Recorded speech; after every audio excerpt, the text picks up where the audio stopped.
Përshëndetje ndjekës të revistës Story, unë jam Klotilda Arka. Mirë se vini në faqen tonë të revistës për të ndjekur një bisedë ose intervistë me një muzikant shumë të njohur sot. Sot kemi ftuar në këtë intervistë në Instagram këngëtarin, muzikantin, unë do e quaja muzikant për të qenë një emërtim më i përmbledhur, Elton Dedan. Nuk e di nëse Eltoni është duke na ndjekur tani edhe pse e kishim dhënë takimin fiks në orën 8:30, fiks me orarin e fillimit të karantinës, e mbylljes në shtëpi të gjithëve. Toni, nëse je para telefonit tënd, më jep një shenjë jete dhe të lidhemi të fillojmë bisedën tonë. E di që ti do flasësh më shumë në këtë intervistë, sepse do të bëj shumë pyetje, ti do përgjigjesh, plus që shquhesh për oratorin tënde.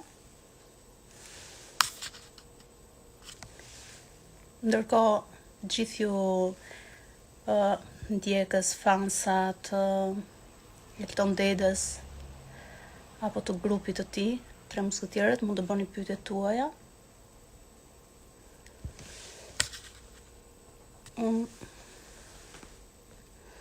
Ndërkohë që Eltoni bëhet gati të hyjë, ndoshta edhe ndjekësit do shtohen edhe më shumë. Si fillim ju përshëndes të gjithëve. Besoj jeni të gjithë në shtëpitë tuaja tani. Është atmosferë festash. Përshëndetje nga Prishtina. Thot një ndjekës, Ton Deda. Toni, ta bëra unë ftesën. Ky momenti i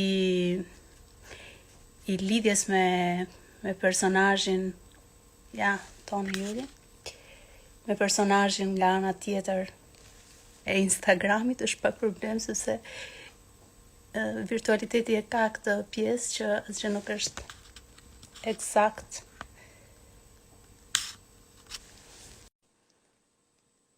Tani Toni hyri. Përshëndetje. Kam përshtypjen që jemi okay apo jo? Jemi shumë okay. Thash se mi ike. Pse më del koka kështu si e prerë në kështu apo kështu është muhabeti? Jo, më del mua që e shoh unë, ty të shikoj kokën tamam. E po, duhet ta dish që gjithmonë personi që të fton në live është më i privilegjuar.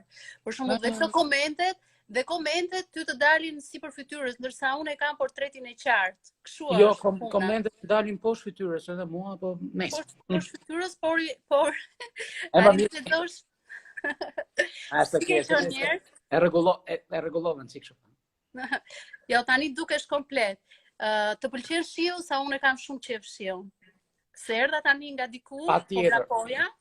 Patjetër, është diçka e preferuar edhe për mua, më pëlqen jashmase.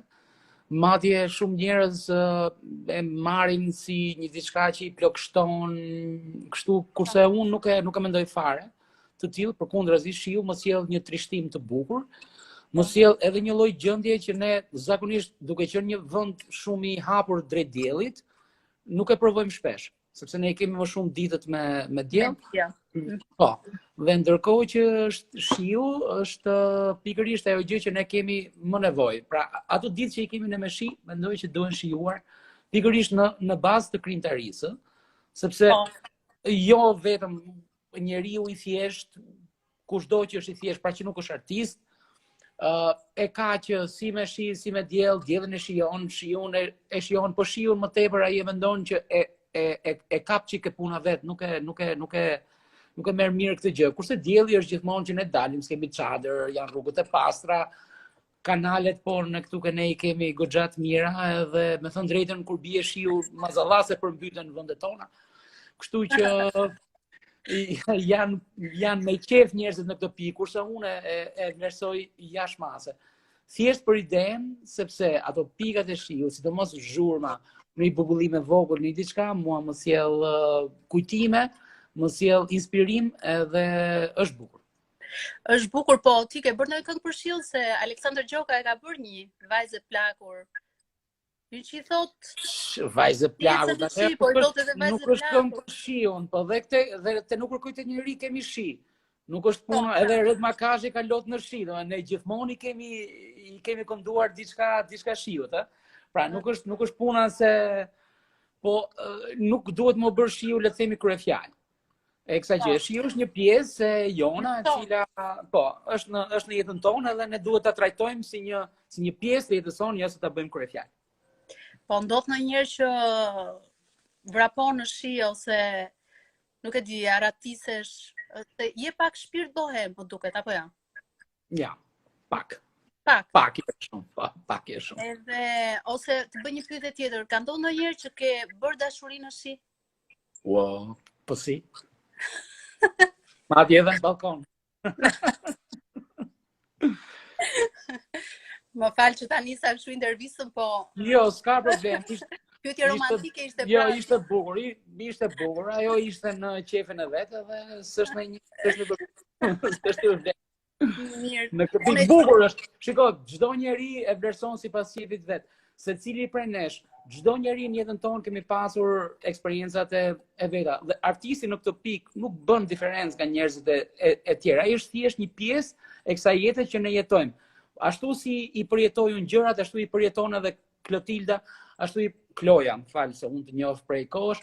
Klo i përjeton përjeton edhe Tini, Tani, Turi, Beni, Silva, gjëra të tilla. Nuk mendoj që kemi ndonjë problem. Jo. Se të gjithë përjetimet i kanë njësoj? Absolutisht. Përjetimet e një dashurie në shi, gjithë kanë njësoj. Nuk besoj se Eltoni përjeton më shumë se dikush tjetër. Ndoshta, po atëherë Koca quhesh artist, ti dhe gjithë artistët. Sa të mira i paske kachurrelat Gjan, thot njoni. No, E ka shkruar me që, mos... Kachurrelat, nuk ka rëndësi. Kachurrelat s'ka rëndësi. Në ai të do ty dhe ka mëra mua beri. Është në pse e bukur është. E bukur, bëjnë komplimente pa fund, po e ka nisur me komplimentet për ty. Toni. Jo, e ka nisur me komplimentet për mua dhe për ty, me sa drejtë. Kachurrelat janë tuat, jo të mia, kam kachurrelat. Po ti gjithmonë ke pasur flok të gjatë, që tani i ke, po i ke të përgjysmuar. I kam të 3 çerek gjysmuar. Jo, përveç asaj i ke shkurtuar. Ti në vitet 90 ke qenë nga djemtë më të bukur në Tiranë. Trego pak si ka qenë jeta jote në ato vite. Kur këndoje atë këngën Na lini të jetojmë. Nuk ishte vetëm puna të Na lini të jetojmë. Na lini të jetojmë ka qenë vitin 91. Ne kemi kënduar gjëra tjera. Unë i kam krijuar grupin tim të parë diku nga 88, 89. Për para se sa të përmbyste sistemi këtu, po sigurisht që nuk ishte mundësi. Jeta në Tiranë ka qenë shumë e bukur. Ka qenë e bukur për një diçka, përveç se aromave të tmerrshme, në çdo autobus, në çdo vend që ne kishim probleme sepse shqiptarët në atë kohë jo se nuk donin, po sepse nuk kishin mundësi. Higjiena personale ka qenë pak e varfër. Nuk ishte deodorant, nuk ishte antidjersa, nuk ishte kështu. Edhe gjëra, por kishte dëshirë. Edhe jeta në Tiranë ka qenë e bukur. Ka qenë e bukur për një arsye. Enver Hoxha kishte vdekur në 85, po flas për vitet e mia kur jo për para 85, se para 85 Enveri ishte gjallë dhe kishte probleme të mëdha. Aty filloi një lloj dekadence, filloi një lloj lidhjeje me muzikën rock, me muzikën e atyre viteve të cilat ishin gjithmonë Beatles, Rolling Stones, Deep Purple, Led Zeppelin, Pink Floyd, grupe të tilla që sot e kësaj dite vjen keq që nga ndonjëherë në këtë brez duken si fjalë të huaja, ndërkohë që kjo është origjina e vërtetë e muzikës. Nga ana tjetër, neve donim ndryshimin. Ndryshimin sigurisht nuk e sillnim dot vetëm ne si artist, pavarësisht se arti ngelet gjithmonë një pjesë përfaqësuese e asaj gjëje. Por u krijuan kushtet, u krijuan gjithçka dhe jeta në Tiranë vlonte. Kur them vlonte, sepse në çdo cep që ne shkonim, kishim ëndra, kishim dëshira, kishim dashuri, kishim gjëra shumë të mëdha, gjë që sot nuk e gjen më. Fatkeqësisht. Por u pa se sa ishin ëndrat tona, se sa të sakta ishin, ose sa të bukura ishin, sepse u zhgënjyem dhe u trasuam. Kështu që unë mendoj që mbaj mend po ato gjëra në vitet para viteve 90 deri në vitet 90 që erdhi në Tiranë fryma e re, do t'i mbaj mend si një diçka e brish, foshnjarake, fëminore dhe mbi të gjitha pa asnjë lloj paragjykimi ose prapëgjykimi. Sot fatkeqësisht i kemi gjërat çik më ndryshe. Po, se nuk më përgjigje asaj pyetjes që të bëra unë. Si ke qenë ti në ato vite? Po, unë të përgjigja në momentin politik. O Klo, unë të përgjigja në momentin politik dhe shoqëror të asaj kohe. Ti nuk ka nevojë të më thuash mua si isha unë atë kohë. Unë të thash si ishim ne. Kur ishim ne isha dhe unë. Pra të gjithë njerëzit kemi qenë të gjithë kemi qenë ashtu. Po, e ndjeje që kishe një lloj si të thuash, ishe joshës ose tërheqës, ose si për publikun, si për gjinin femërore, si për gjithçka, si e ndjeje këtë pjesë, a ishe i vetëdijshëm? Jo, nuk e kam ndjer kur këtë gjë. Nuk e kam ndjer kur atë të qenurit e një rockstari ose një djaloshi që të gjithë gocat e donin ose kështu. Jo, unë se kam pasur ndonjëherë këtë lloj gjëje. Kur se kam pasur? Unë kam pasur një diçka. Në kokën time ka qenë vetëm music, vetëm të bëj muzikë të mirë, vetëm neve të kemi mundësi që njerëzve të transmetojmë mesazhe. Nuk e kam pasur unë dhe mendoj edhe shokët e mi, edhe brezi im, le të themi, brezi vitit 90, nuk kemi pasur ato të qenurit rockstar, që ne të kapim femra, që ne të bëjmë qyfyre, që ne të shkojmë edhe në çdo gjimnaz, në shkollë të lartë, jo, se kemi pasur këtë lloj gjëje. Ne kemi pasur një diçka që mendoj që na është përblyer. Sepse sot e kësaj dite, akoma këngët tona vazhdojmë. Ne kemi dashur që të luajmë një muzikë e cila gjithë jetës të jetojë, gjithë jetës, po të jetojë me dekada, të jetojë 10 vjet, 20 vjet, 30 vjet. Sot jemi 30 vjet mbas 90-s dhe vazhdojnë edhe disa këngë tona jetojnë. Po, ja kemi dalë. Ideja është nuk e bëm muzikën për të bërë dashnor të disa femrave, po e bëm muzikën për të bërë dashnor të kohës dhe të idealeve. Më pëlqeu kjo fjalia. Gëzuar, çfarë duke pirë? Çik Jack Daniels. Është shumë mirë. Më pëlqen. Gëzuar shpirt. Ti me siguri je duke pirë kështu si, jo, kjo është i gotë tjetër që është me lëng sheke dhe karrote. Ti kombinon, ë? Po kot, hajde.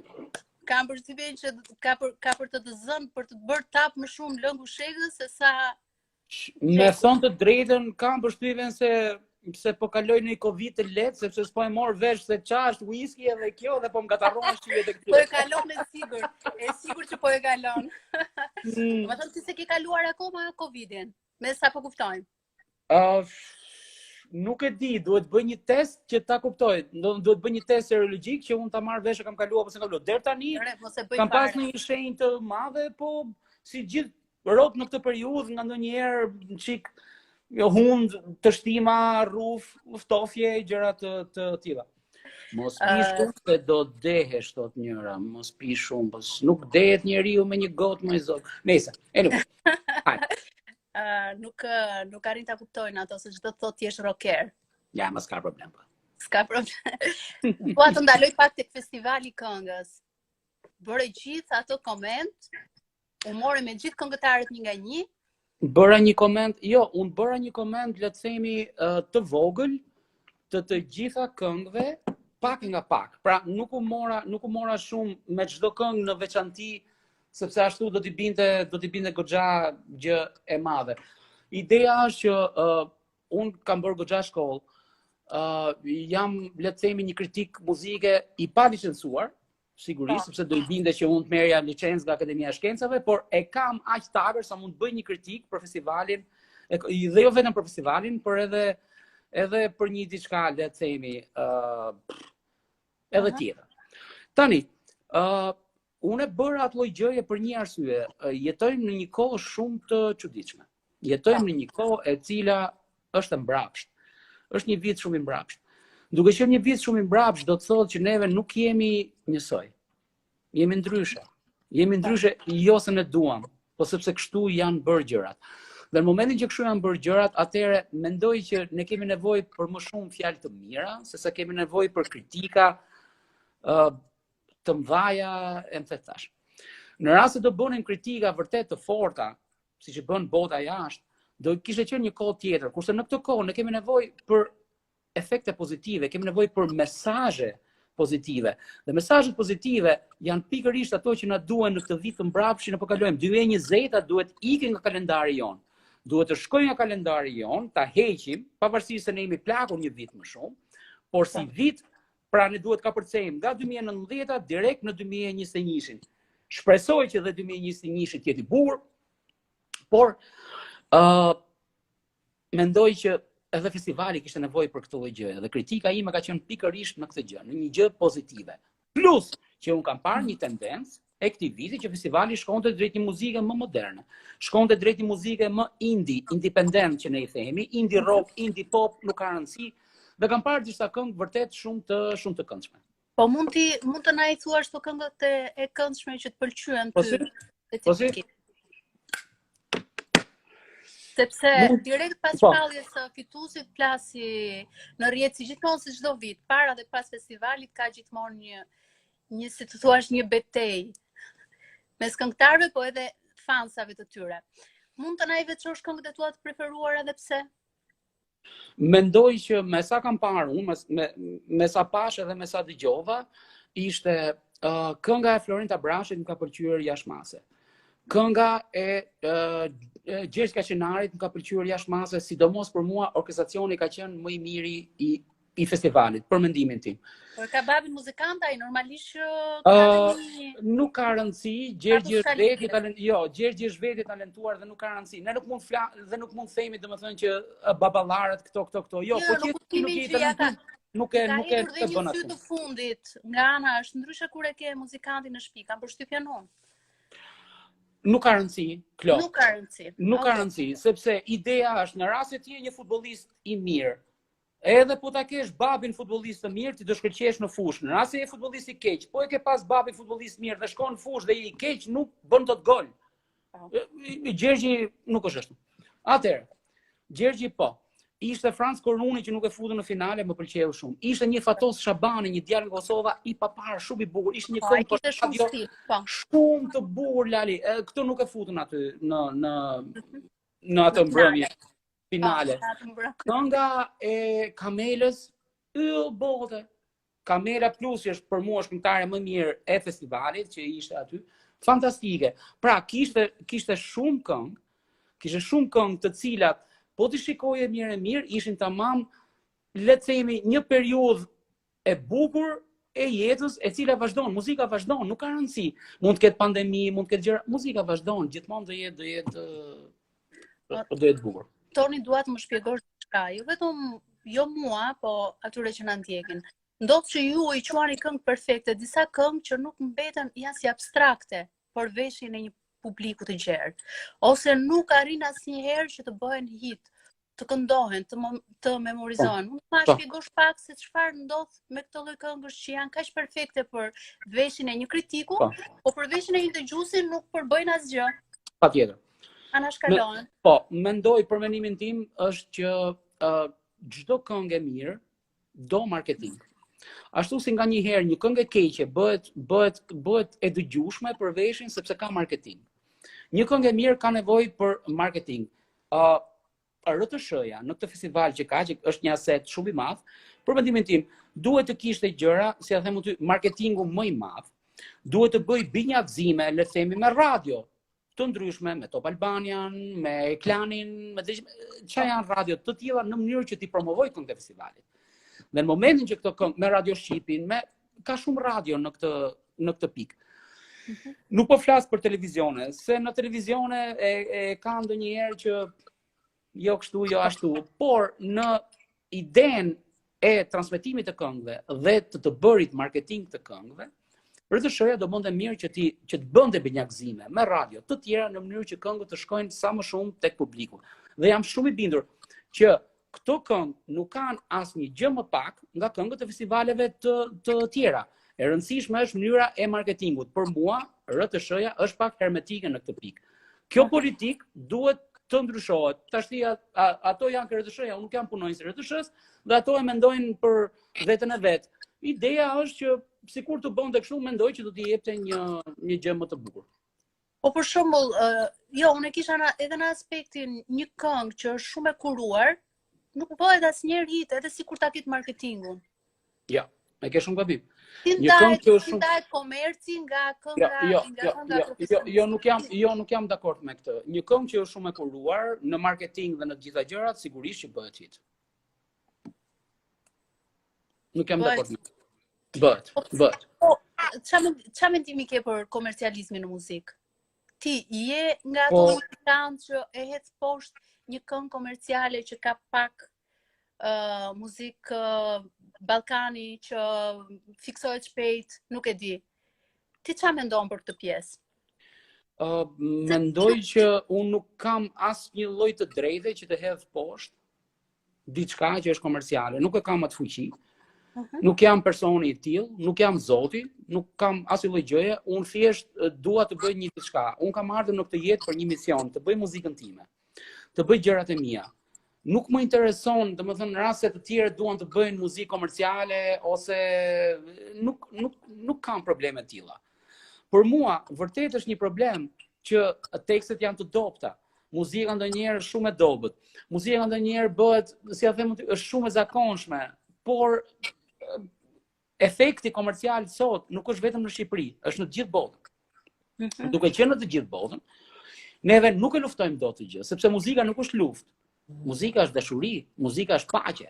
Nuk është luftë. Ne s'mund të luftojmë çdo lloj fenomeni komercial. Nuk është detyra ime të luftoj ose detyra jote ose e miqve të mi. Nuk është ashtu. Neve duhet të bëjmë punën tonë dhe ata bëjnë punën e vet. Kaq, nuk është një konflikt, si ta them unë ty, si në veprat e autorëve të shekullit të 18, Balzaku, Dickensi dhe këto që e mira dhe e keqja, po dhe ato nuk e kanë e mira dhe e keqja sepse është malinje, për shembull Enza, o Noisy, o Stresi, nuk janë malinje, valla. Këto janë njerëz të cilët bëjnë gjërat e tyre. Ashtu din ato që ta shprehin gjën e tyre. Nuk është ndonjë problem i madh këtu në këtë pikë. Nuk është ndonjë problem se ne e thamë që e ki blok këtu, e ki blok të ashtu ropë, këto janë gjëra që ashtu e mendojnë ata. Nuk mund ne që të fillojmë edhe të shpallim lupë, se të shpallim lupë, që është kjo më. Lëri më të shprehen, duhet shprehet, brezi i ri, të vegjëllit, të mëdhenj, të gjithë duhet shprehen. Historia pastaj gjykon, koha gjykon, sa jeton ai hit, sa jeton hiti i tjetrit, këtu ndahen gjërat. E dashur, ne nuk kemi asnjë të drejtë në këtë botë që ne t'i themi tjetrit ti je i keq, ose ti je pler, ose ti je kështu. Jo, kurrë. Toni, ti e pi cigaren? E pi jo shumë, po le të themi gjys paketën ditë po. Aha, po e ke pirë gjithmonë apo e ke filluar tani me këtë karantinën? Jo, e kam pirë që nga mosha 14-15 vjeç, pastaj e kam lënë një 7 vjet, pastaj e fillova prap, pastaj e lash një 4 vjet dhe pastaj e kam rifilluar prap, domethënë dhe e kuptova që nuk ja vlen të më, domethënë që unë të kisha kështu një përpjekje, një luftë gjithmonë me cigaren, edhe thash le të fitoj edhe kaq. Sa të bukura i ke këto. I ke shumë të bukura, ndërkohë doja të dija pse u ktheve nga Amerika, Toni? Shkove deri në Amerikë dhe erdhe në këtë Shqipëri? Absolutisht. Unë mendoj që jo, përkundrazi, nuk e mendoj fare Shqipërinë si një gjë të vogël. Unë e mendoj Shqipërinë si një gjë të madhe. Unë e mendoj Shqipërinë si ajo gjë që mua më takon kjo. Dhe më ka takuar gjithë jetën. Unë çdo tull të Tiranës, çdo gur të bulevardit, të rrugëve, unë e kam mbredhur në këmbë, me biçikletë, me makinë, nuk ka rëndësi. Pra, unë e dua këtë vend. Unë e dua qytetin tim. Këtu jam lindur dhe këtu jam rritur. Në momentin që unë dua qytetin tim, atëherë nuk ka ndonjë problem të madh. Nuk më mbush mua asnjë lloj qyteti tjetër. Asnjë lloj qyteti tjetër, mund të jetë ky Berlini, mund të jetë Roma, qytete të mëdha, isha në New York, jetova 8 vjet, 9 vjet. Nuk ka rëndësi. Unë kam një status këtu, jam Elton Deda. Janë njerëz që më ndjekin, më duan dhe unë mundohem të jap muzikën time, mundohem të jap koncerte, mundohem qoftë edhe nëpër live-et që unë i bëj nëpër klube të ndryshme, mundohem që t'i argëtoj dhe t'i edukoj njerëzit. Pra t'i jap muzikë të bukur në mënyrë që ai të ndihet mirë, ai ajo. Dhe nuk e kam pasur ndonjëherë problem këtë gjë. Amerika ishte një eksperiencë shumë e bukur. Nuk do t'ja harroj kurrë. Sepse po të kisha qenë gjithkohës në Shqipëri, ndoshta do kisha përfunduar edhe unë si disa njerëz të cilët e shajnë botën jashtë sepse nuk e kuptojnë. O, çfarë botë atje, çfarë? Jo, duhet ta provosh një herë. Provoje një herë, shikoje. Ka shumë njerëz që e kanë provuar, u kanë pëlqyer dhe kanë ndonjur atje. Unë e provova, e pash, e zaurova dhe mendova që më mirë Eltoni përshtatet në Shqipëri dhe misioni i tij mund të jetë më i saktë në Shqipëri. Pra, kjo është ideja. Kishe kohë për të krijuar atje? Çfarë krijimesh? Kisha kohë, unë atje kam bërë një album i cili nuk e pa dritën ndonjëherë, po janë disa këngë të cilat unë jam duke i ripunuar, edhe shpresoj që një ditë bukur kam për të rregulluar në një album. Ideja është që atje nuk është puna se ke shumë kohë, por edhe ke kohë. Njeriu kam përshtypjen që mund ta gjejë kohën në çdo lloj vendi që mund të jetë, edhe sikur shumë rëmuj të jetë brenda edhe ritmi të jetë shumë i shpejtë e gjitha gjëra. Mendoj që njeriu mund ta gjejë kohën për tu futur brenda edhe për të bërë, le të themi, për të bërë gjërat që ai do, artisti. Flas. Kurse për njerëz për shembull të cilët e llogarisin kohën e tyre si okej, unë mora trenin, nika, mbarova punën, mora trenin, shkova në shtëpi, i shkreti fillon bën dhe një punë të dytë, merr trenin, ikën atje. Sigurisht që nuk ka kohë për të bërë një dhe fatkeqësisht bota jashtë i ka këto lloj gjërash. Shqipëria në këtë rast është pak më laid back, është pak më e rehatuar. Është më e rehatuar, të del koha që takosh një shok, të del koha të pish një kafe, të del koha le të themi të bësh një xhiro. Pra janë këto gjëra që ne i marrim si të mirëqëna, po në të vërtetë kur shkon jashtë e kupton që nuk është ashtu. Duhet ta shijosh atë gjën e mirëqen që ti e ke, pra që unë e kam të gjën e mirëqen, vlerësoje. Po se vlerësove nuk e bën dot. Ngelesh një mashinë, ngelesh një makinë, ngelesh një makinë, po ngelesh makinë. Ngelesh makinë, dhe në momentin që ngelesh makinë, ti nuk e ke funksionin tënd njerëzor.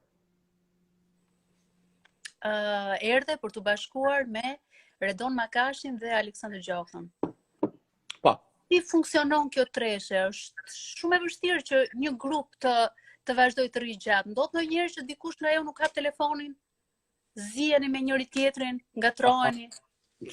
Me thënë të drejtën, unë të doja që këtë gjë, le të themi, ta kapnim në pikat e veta më të bukura.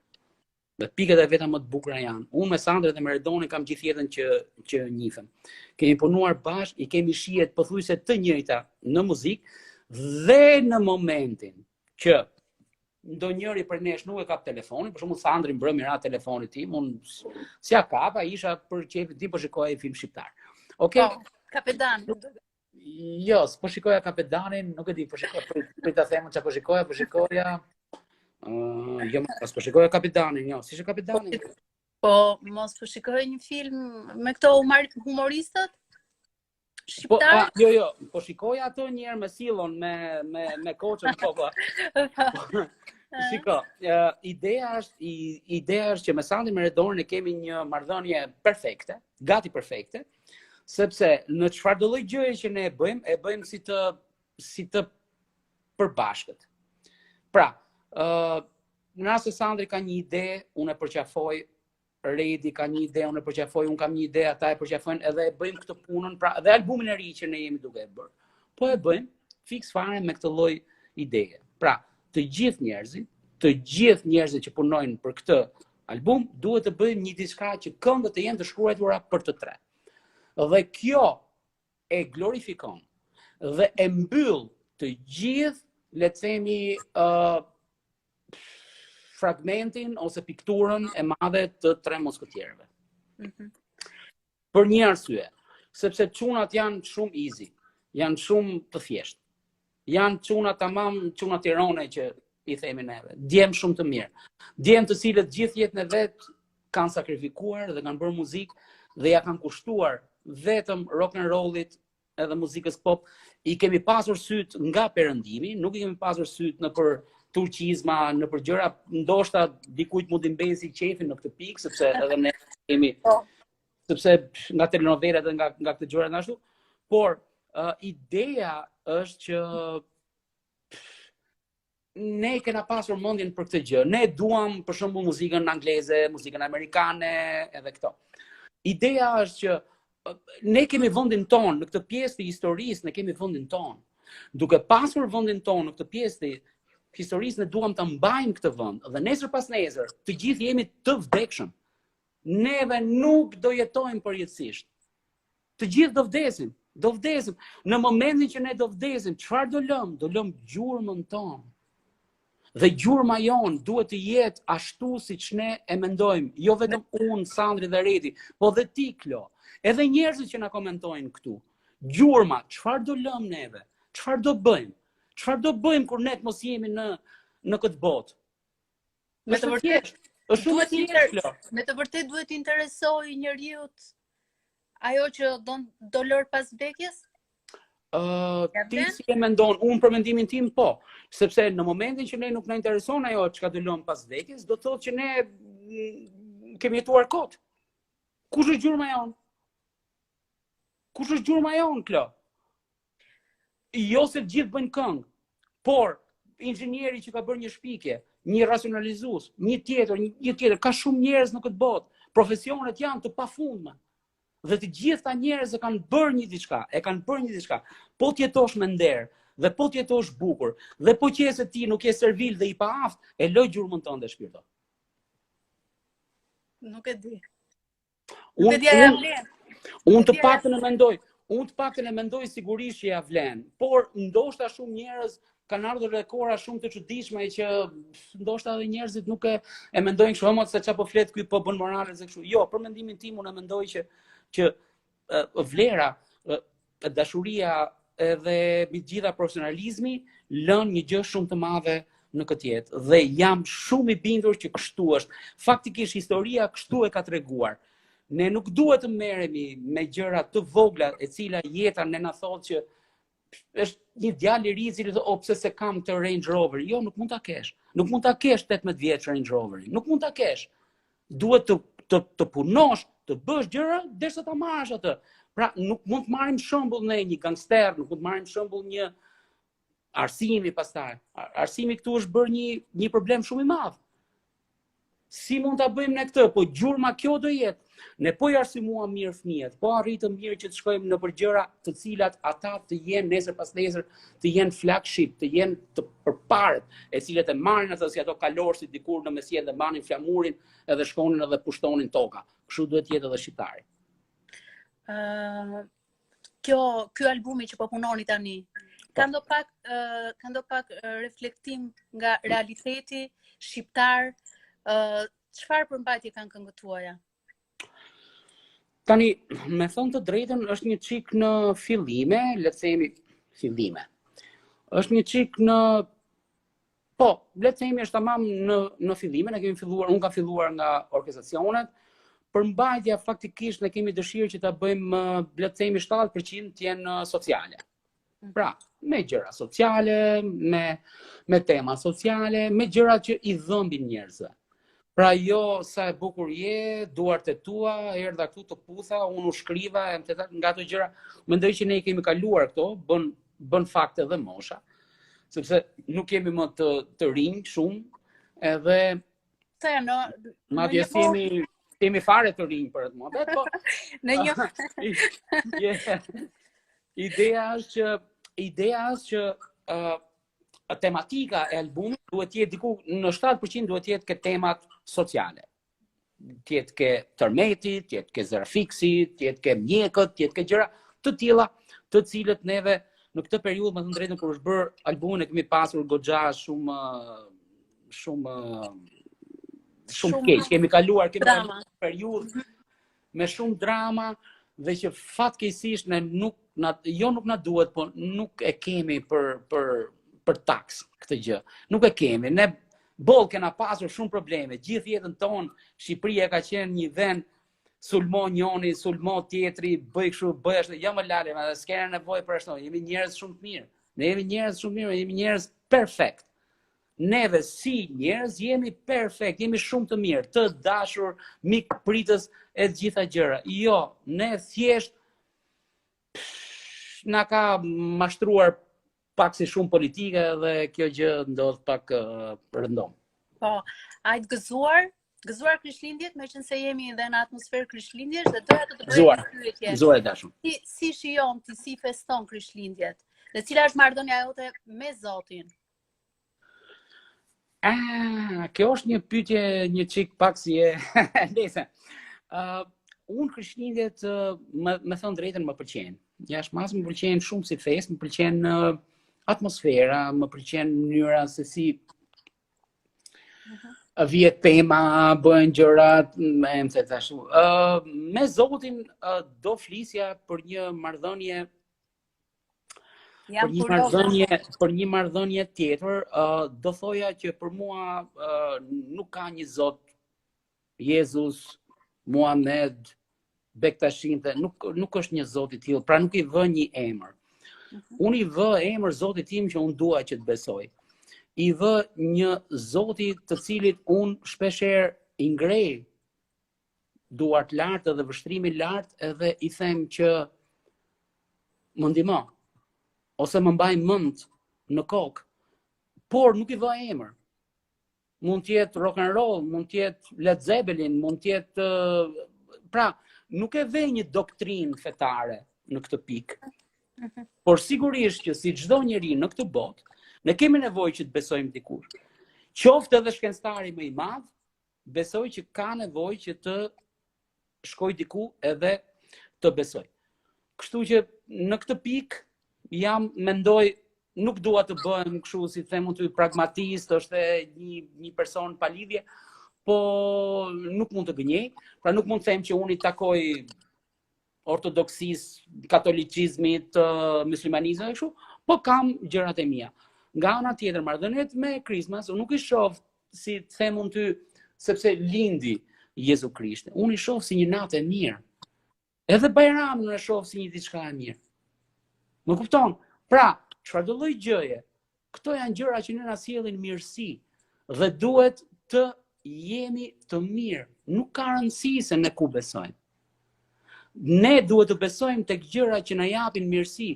Çdo gjë që është në Bibël dhe në Kur'an është mos vidh, mos gënje, mos vrit ashtu. Këto janë gjëra që ti nuk është fare e nevojshme që ti kesh nga doktrina fetare. Ti mund ta bësh në jetën tënde pa doktrinë fetare. Unë s'kam vrarë njeri, nuk kam vjedhë, nuk kam gënjy. Kështu që mund ta bësh edhe këtë. Jo, kam gënjy një 2-3 herë gjana. Për çfarë ke gënjyer? Po, kemi gënjyer për çfarë gjëra. Nis, po, gënjeshtra të bardha dhe të verdha, po, dhe të zeza jo. Doja të bëja një pyetje për dashurinë, sepse në të gjitha këngët e tua që ti ja dedikon dashurisë, dukesh si një shpirt i trazuar që e gjen qetësinë tek ajo, tek një portret. Ajo që mund të jetë X person në një moment të caktuar. Çfarë është femra për ty?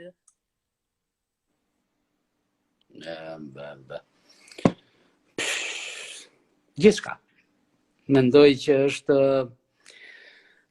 shiko, nuk është puna se unë kam një shpirt të trazuar. Shpirt të trazuar kanë të gjithë njerëzit. Nuk mendoj që është thjesht një gjë se e ka Altoni dhe po bën këngë me shpirt të trazuar. Mendoj që të gjithë njerëzit kanë shpirt të trazuar. Të gjithë njerëzit nuk është puna se dashurojnë një herë, dashurojnë shumë herë. Gjatë jetës vet, pavarësisht, janë shumë e kanë vënë re nga ndonjëherë, sepse edhe zanati im më jep një diçka që të flas me njerëz edhe e shoh që pavarësisht se ka shumë njerëz të cilët thotë unë nuk e harroj këto, sigurisht që nuk e harron. Nuk e harron të parën. por është e dyta, e treta, e katra, e pestë, njeriu dashuron gjithkohës. Në çfarë do lloj momenti.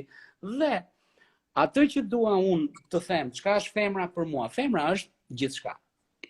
Në momentin them që është gjithçka, është që kërkohet një vëllim shumë i madh ndjenjash, edhe mendje, e cila duhet të funksionojë gjithkohës pa pushim dhe të merr shumë resurse, të merr shumë gjëra shpirtërore që ti ta kuptosh dhe në fund fare ka raste që dhe nuk e kupton ore, sepse juve jeni qenie shumë misterioze.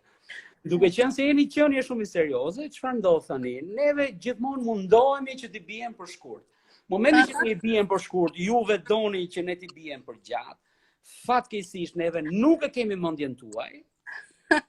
Juve gjithmonë e mendoni dhe këtu ndodh një problem shumë i madh. Prandaj kur them që femra është gjithçka, është që në momentin që vjen një moment që lodhem, them ti bëj çfarë duash. Bëj çfarë duash sepse nuk ja dal dot më. Po. Kam përshtypjen që ti zgjedh vetëm vajza të zgjuara, se mund ta kesh në kriteret e tua. Kush është vajzë e zgjuar? Jo, e ke shumë gabim. Kush është vajzë e zgjuar? Vajzë e zgjuar është ajo që nuk e bën këtë gjë, siç e bën 90% e femrave, e cila ty të krijon një lloj logjike të thjeshtë që të kuptoj. Dhe në momentin që ajo të thotë që unë jam femra inteligjente dhe ti mundohu të më kuptosh mua, lali unë do rri deri në far pike, pastaj nuk arrit dot më. Të kanë lodhur shumë kam përshtypjen, ë? Ja, përkundrazi. Kam përfituar shumë, jam kënaqur shumë dhe mbi të gjitha ja u di shumë për nder. Jo, seriozisht Klo. Ja u di shumë për nder për një arsye, ai që nuk i vlerëson femrat, ai që nuk e kupton dëshirat e tyre, ose le të themi mundësitë e tyre, sepse edhe femrat kanë mundësitë e tyre, nga ndonjëherë nuk i marrin vesh. Ai është një budallaj i madh. Neve gjithmonë duhet të ulim kokën para ndjenjave të tyre, janë vërtet superiore. Vjen një moment që ato janë vërtet superiore, pavarësisht se ne mund t'i themi që shiko se jam unë, jam kështu, kur vjen puna, ajo të blen, të shet, të hedh majtës djathtas. Jam i bindur që ne duhet ulim kokën edhe të themi, e di se muhabeti, je shumë e mirë, zemra ime, të dushëm.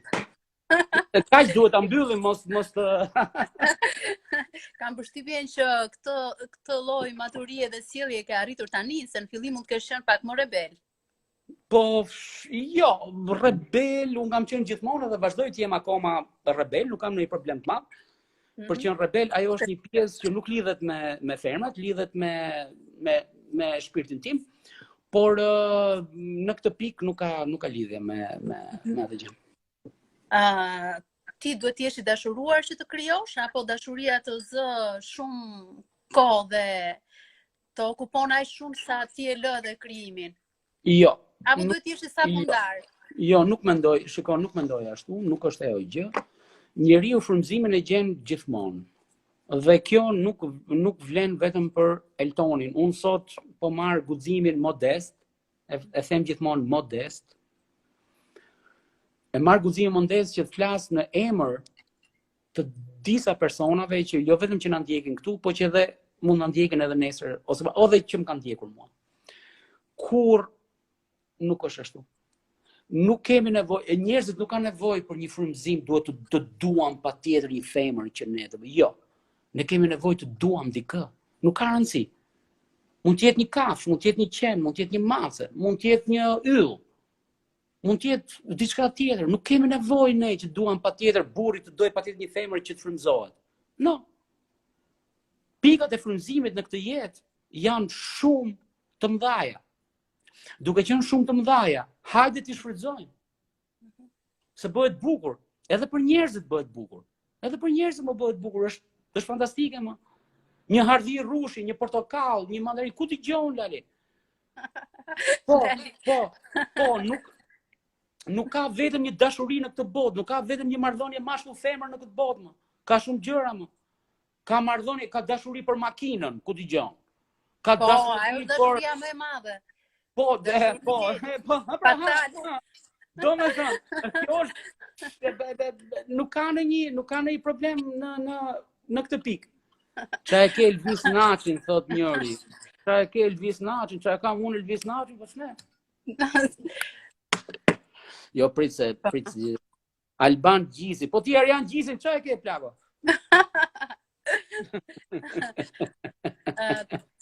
Toni, çfarë është një shpirt i lirë? Një shpirt i lirë, çfarë mund të bëjë në këtë jetë? Elton, Lejoj gjithçka? Miki dashur, pri se më thot njoni, më heq një kureshte, pse nuk e vesh as gjë tjetër përveç të gjyrë zezë? Jo, kam veshur edhe gjëra tjera përveç gjyrë zezë, kam vesh të kaltra, të verdha, portokalli. Po problemi jote që nuk i ke pa. Të rekomandoj që të fillosh edhe ti i shohësh. Kam vesh edhe kështu gjumat. Jo se jam me pëdën ose me pësën, s'kam lidhje fare me këtë. Toni, unë të shoh ty për një moderator, nuk e di, më jep idenë që do e qaj një program televiziv. Të ka shkuar ndonjëherë në mendje? Më ka shkuar dhe kam një plan, por sot nuk do ta reveal sot, pra nuk do ta shpreh sot. Më ka shkuar një plan i tillë, sigurisht që e kam shumë qejf, por dua të bëj një diçka që të jetë pak më ndryshe. Ne fatkeqësisht e fillojmë gjithmonë me këtë ide që të jetë më ndryshe. Më ndryshe, po. Sa leka ke në bank, thot kjo. Po, 4 milion lekë të vjetra.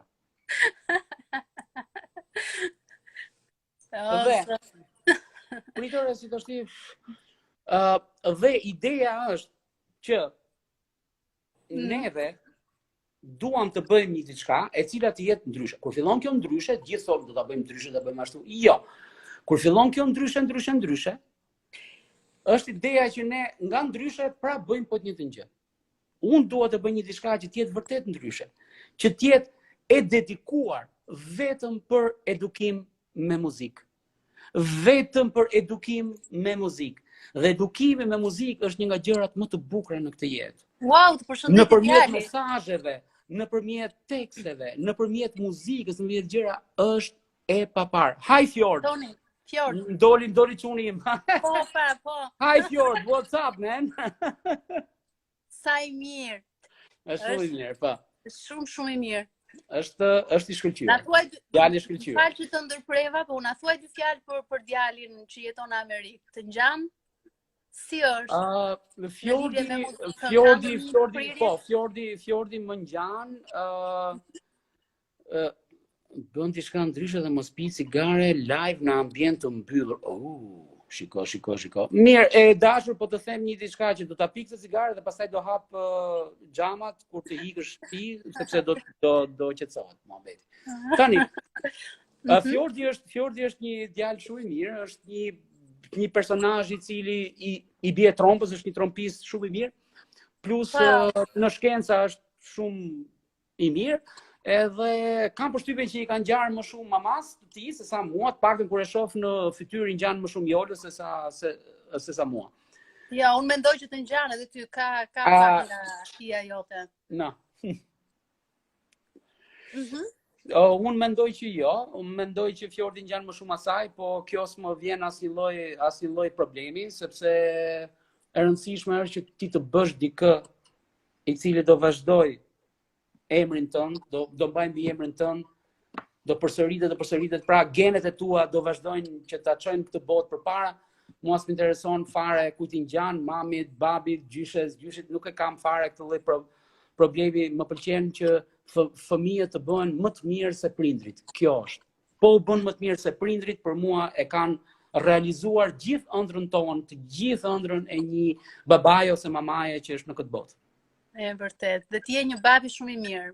Kam përshtypjen. Faleminderit. Sepse më pëlqeu mënyra e përshëndetjes së Fjordit, që tregoi që ka një dashuri të veçantë. Se jetojmë në një kohë që edhe marrëdhëniet prindër-fëmijë sërse janë të prera me fik, apo jo?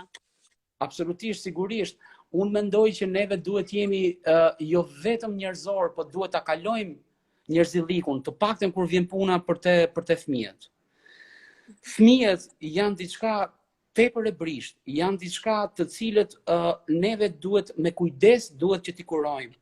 Dhe që t'i kurojmë me kujdes, duhet të kujdesemi për nivelin e tyre, duhet të kujdesemi për edukatën e tyre, duhet të kujdesemi për arsimimin e tyre, dhe duhet të kujdesemi për shijet e tyre. Shijet kanë shumë rëndësi në këtë pikë. Një shije e keqe, fëmijën nga ndonjëherë e nxjerr nga shinat, sepse ai është tepër i brisht. Kurse një gjë e shëndosh, një gjë me baza të mira, them që do doja unë personalisht që neve të kishim një marrëdhënie shumë të sinqertë. Neve nga ndonjëherë i kemi marrëdhënie shumë të ngurta me fëmijët. Ne u bëmi gati barriera. Mos e bëj këtë, mos ashtu, jo, ai ka për ta bërë. Kushdo që tjetë, do ta bëj. Do ta bëj sepse sa ti thuash mos e bëj, ai do ta bëj. Do bëj të kundërtën. Po do bëj të kundërtën sepse është si mëkati. Ti thua mos e bëj mëkatin, ai shkon e bën mëkatin. Sepse ndryshe si mëson njeriu duke bërë mëkat. Duke gabuar. Më duket se cigaren e pin bollshëm. Po pra e pi bollshëm, e pi zezë. Në cigare. Toni, e di që kaloi një orë pak a shumë. Dhe unë para se të na e mbyll Instagrami live-in, dua të bëj një pyetje. Unë them që duhet ta mbyllim sepse unë po. Duhet ta mbyllim sepse çfarë do bësh? Do flesh se s'ke ku shkon tani, apo mund të lëvizësh? Jo. Unë kam një ideje, po nuk më pëlqen që unë të dal në për qytet, le të themi pa lidhje, sepse e ke parasysh, do dalim qytet tani me bë xhiro. Jo. Kurse naft, kurse nerva, kurse takime me posodogje politike që nuk ja vlen. Por kena mundësi që në shtëpia tona, ashtu si shumë shqiptarë, nuk kanë mundësi të shikojnë një program, shikojnë një televizor, mund të lexojnë një libër. Unë personalisht lexoj, kështu që mund ta kaloj një kohë edhe pa vrarë mendjen se dola. Çfarë mesazhi do jepi gjithë atyre personave që janë demoralizuar nga kjo periudhë? Një mesazh që mund t'ja ngroje sadopak zemrën. Sepse ti ke fjalët, të peshon fjalët, të zëvendë. Jo, nuk besoj që më peshon fjala shumë. Mendoj që unë kam për detyrë të paktën në këtë intervistë, ashtu siç i bëj edhe në muzikën time. Them që neve duhet të japim më shumë dashuri. Duhet të japim më shumë ndjenja të holla. Duhet të japim më shumë, si e them ty, më pak politik dhe më shumë muzikë. Më pak politik, më shumë muzikë. Politika shpeshherë ne na ka përçarë, jo shpeshherë, po në 90% rasteve ne na përçan. Kurse në momentin që ne japim më shumë art, teatr, muzikë, film, gjëra, në çfarë do lloj gjëje, neve jemi më të mirë. Në momentin që ne qoftë edhe një diçka, le të themi në një klub të rëndomt, le të themi këtu ke Sirikodra, po shkojmë po pim një gotë. Ne duam të dëgjojmë muzikë, nuk duam të dëgjojmë politikë. Duam të dëgjojmë muzikë. Vëm një këngë në sfond edhe pim raki, birra, ullinj, djath, edhe më të thash. Ideja është, në këto kohra që ne jemi, dhe unë jam shumë optimist që në pranverë kjo gjë ka për të mbaruar. Do mbaroj, jam shumë i bindur. Do mbaroj dhe ne do i rikthehemi jetës tonë normale. Ke për ta parë? Po. Në pranverë ne do i rikthehemi kësaj. Do rifillojnë koncerte, do rifillojnë klube, do rifillojnë gjërat, e thash, do bëhet një diçka shumë okay. Ideja pse do bëhet, si do bëhet, nga do bëhet, unë nuk e di, por jam i bindur për këtë gjë.